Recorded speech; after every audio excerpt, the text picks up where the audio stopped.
સંગીત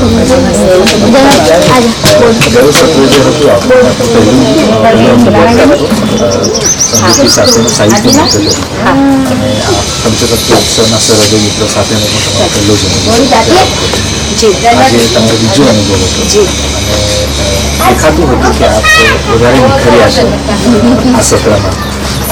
આજે સાહિત્ય મિત્રો પણ આજે વાર્તાકાર પણ તમે ઘણા ખુલી રહ્યા છો એનો અનુભવ થયો છે. આપને કેવો આજનો બીજો અનુભવ? મારો અનુભવ ખૂબ સુંદર રહ્યો. આ બાળકો થોડા વધારે મોટા છે અને એને લીધે કદાચ મારાથી જે મારે સંદેશ મોકલવો હતો, મારે જે પણ થોડી નાની અમથી બાળકોને કહેવી હતી એ લોકો બરાબર પરસેપ્ટ કરી શકે. The perception of that story was taken very well by June. So I am very happy. ઉંમરમાં પણ મોટા બાળકો વધારે હતા સંખ્યામાં પણ અને પ્રમાણમાં સમજણ પણ વધારે નીકળેલી હતી. તો જે વાર્તાની પસંદગી હતી ને આજે જે વાર્તા થકી જે બહુ જ કહેવાનું હતું એ અનુકૂળ આ સરહદી મિત્રો માટે? ના, એટલે પહેલાં જ્યારે મેં બાળકોને જોયા ત્યારે મને એવું લાગ્યું કે કદાચ આ બાળકો ઘણા મોટા છે મારી વાર્તા માટે, પણ એ લોકો જે રીતે એને ઝીલી અને જે રીતે એ લોકો એ વાર્તામાં ઓતપ્રોત થયા તો મને ખૂબ ગમ્યું. કારણ કે એકે એક બાળક વાર્તાના એન્ડમાં તો ગધેડો જ બનવા માંગતું હતું. બધાને એવું થતું હતું કે હા, ગધેડા બનવું જોઈએ કારણ કે આપણે કોઈને મદદ કરી શકીએ, કોઈની સાથે આપણે મિત્રતા કરી શકીએ, કોઈને આપણે કંઈ કામમાં આવી શકીએ.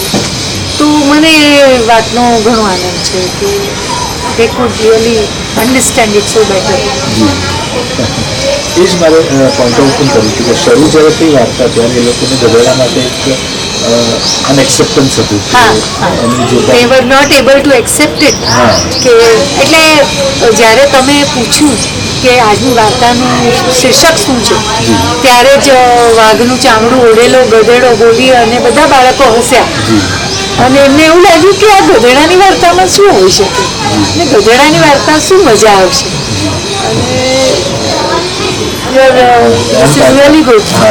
Observation was good. પણ અંત આવતા આવતા એ લોકોને રિયલાઇઝ થયું કે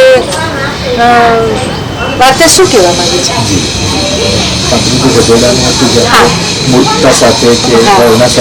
આપણે હંમેશા એ સંદર્ભથી પ્રાણીઓને કે ભાઈ હરણ તો ચપળ જ હોય, કે શિયાળ તો હંમેશા લુચ્ચું જ હોય, કે કૂતરો હંમેશા વફાદાર જ હોય અને ગધેડો હંમેશા મૂર્ખ જ હોય.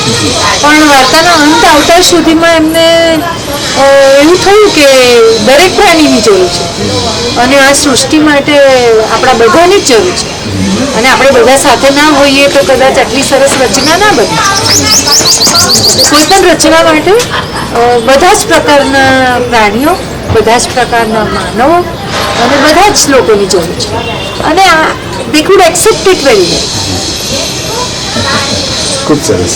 અને જે રીતના આપણે વાર્તા પહેલાં કહી ને પછી આપણે થોડી ભજવીમાં પણ દેખાડી તો એ જે ભજવવામાં જે અનેરો આનંદ મળે છે આ સરહદી મિત્રોને ઓબ્ઝર્વ કરી. જી કદાચ હજી એકવાર એમને પ્રયત્ન કર્યો, આ તો આપણે સાથે સાથે કરાવડાવ્યું પણ કદાચ હજી એકવાર એમની જાતે કરવાનું કહીએ તો કદાચ વધારે એ લોકો ખુલી શકે અને મને એવું લાગે છે કે એ લોકો કરે બી ખરા. અને બહુ જ પ્રેમથી એમને આપણે આવકાર્યા પણ છે ને કોઈ જેટલા બને તો જલ્દી આવવાનું કહ્યું છે. એટલે આર્ટિસ્ટ માટે તાળી અને વન્સ મોરનું જે હવે એવું જ બીજું તમારા માટે પણ કે જેટલા બને એટલા વહેલા હોય તો you feel satisfied at the end of the session? I really feel satisfied અને મને એવું લાગે છે કે આ એક અદ્ભુત કાર્ય છે અને ખૂબ જરૂરી છે, ખૂબ જરૂરી છે. સાવ છેવાડાના માનવી સુધી આપણે જઈ રહ્યા છીએ અને એમાં પણ આ બાળકો કે જે આખી જિંદગી માટે એ લોકોને યાદ રહેશે કે અમને આવીને કોઈ આવી વાર્તા કહી હતી, કે એમના જીવનમાં એક આ પ્રસંગ વણાઈ ગયો અને એ પ્રસંગ જે વણાઈ ગયો એમાંથી ક્યારેક ને ક્યારેક તો એમને ફરીને યાદ આવશે. એનો મને બહુ આનંદ છે. મૂળમાં આપણે રેડી રહ્યા છીએ એટલે વૃક્ષ તો જટાધાર જ થશે. જી વેરી ગુડ ભાવના. તમારો પણ ખૂબ ખૂબ આભાર. અને તમે પણ જે રીતે આયોજન કરો છો એ ખરેખર બહુ સરાહનીય છે. અને આ રીતે જ બધા જ તમારા સેશન સરસ રીતે પૂરા થાય એવી અપેક્ષા. જી ખૂબ આભાર. બહુ સરસ રહ્યું sir. We really want to see you exploring more of Bhavnaji as a storyteller and as an artist. Thank you. Thank you so much. Thank you.